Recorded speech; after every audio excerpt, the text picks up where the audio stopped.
प्यारे बहनों और भाइयों, मेरा नमस्कार स्वीकारो। देखिए, आज हम आपके लिए बताएंगे आत्मा और परमात्मा में क्या अंतर है। पिछले रोज हमने बताया था जीवात्मा और परमात्मा। तो देखिए,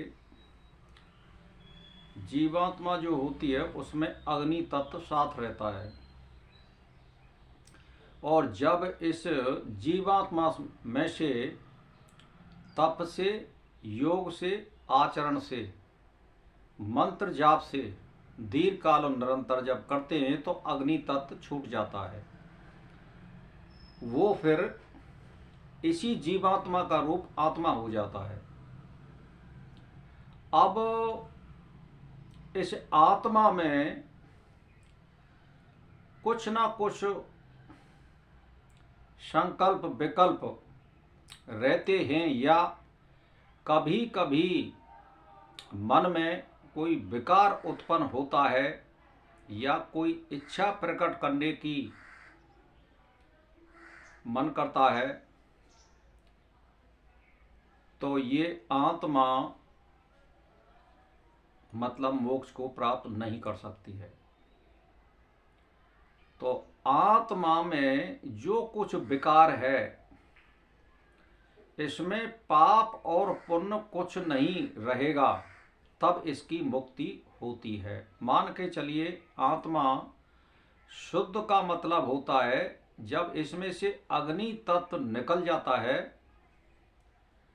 और विकल्प यानी संकल्प और विकल्प मिट जाते हैं, कोई इच्छा इसमें नहीं रह जाती है, तो उस आत्मा की मुक्ति हो जाती है। यानी ग्रंथों के अनुसार इसमें ये भी बताया गया है कि वो ब्रह्म में विलीन हो जाती है, या आत्मा की मुक्त अवस्था कहीं कहीं 37,000 करोड़ वर्ष बताते हैं, तो ये पर स्वतंत्र होती है। इसमें जो है पंचभूतों में से जो अग्नि तत्व साथ रहता है वो छूट जाता है, और संकल्प विकल्प शून्य हो जाते हैं, तो बिल्कुल ये शुद्ध रूप में आ जाती है आत्मा, तब इसकी मुक्ति हो जाती है। तो जैसे मान के चलिए कि समुद्र में से पानी बरस रहा है और फिर धरती में गिरता है, और कुछ पानी इसमें रह जाता है, कुछ तालाबों में रह जाता है, और कुछ ही नदी नालों के रूप में फिर वही समुद्र में मिल जाता है। तो ऐसे ही ये आत्मा फिर ब्रह्म में विलीन हो जाती है या उसमें समा जाती है। लेकिन जो परमात्मा दुनिया को चलाता है, तो ग्रंथों में ये बताया गया है कि उसमें जो संस्कार होते हैं, जिस हिसाब पे उसने कर्म किया है, यानी प्रथम सृष्टि में, यानी फिर जब कभी सृष्टि होगी तो उन्हीं आत्माओं को उसी आधार पर जन्म दिया जाता है। यानी जो मुक्ति में से आत्मा आती है इस पृथ्वी पर, वो जीरो बैलेंस लेके आती है, उस पर पाप और पुण्यों का कोई खजाना नहीं होता है। मुक्त पुरुष जब जन्म लेता है, ऐसे ही जब इसकी मुक्ति होती है तो वो पाप और पुण्य से परे होने पर ही उसकी मुक्ति होती है। अगर कोई भी मनुष्य का, किसी का, स्त्री का या किसी का भी हो, अगर उसने पुण्य का कर्म किया है जीवन में, तब भी उसकी मुक्ति नहीं होगी, और अगर पाप किए हैं तब भी मुक्ति नहीं होगी।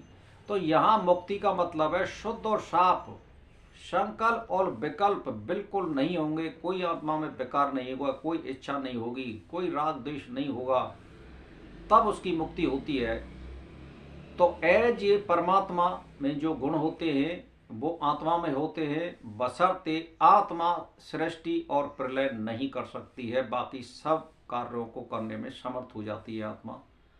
तो मुक्ति में ऐसा बताते हैं कि वो स्वतंत्र हो जाती है और स्वच्छंद होकर के वो भ्रमण करती है, और वो दृष्टा बन के सारी संसार में, ब्रह्मांड में, आताल पाताल में वो भ्रमण कर सकती है, वो कहीं आ सकती है, जा सकती है। कुल मिला के दृष्टा के रूप में वो स्वतंत्र होती है। तो आत्मा और परमात्मा में यही अंतर है कि परमात्मा सब कुछ करने में समर्थ है, आत्मा सृष्टि और प्रलय नहीं कर सकता है।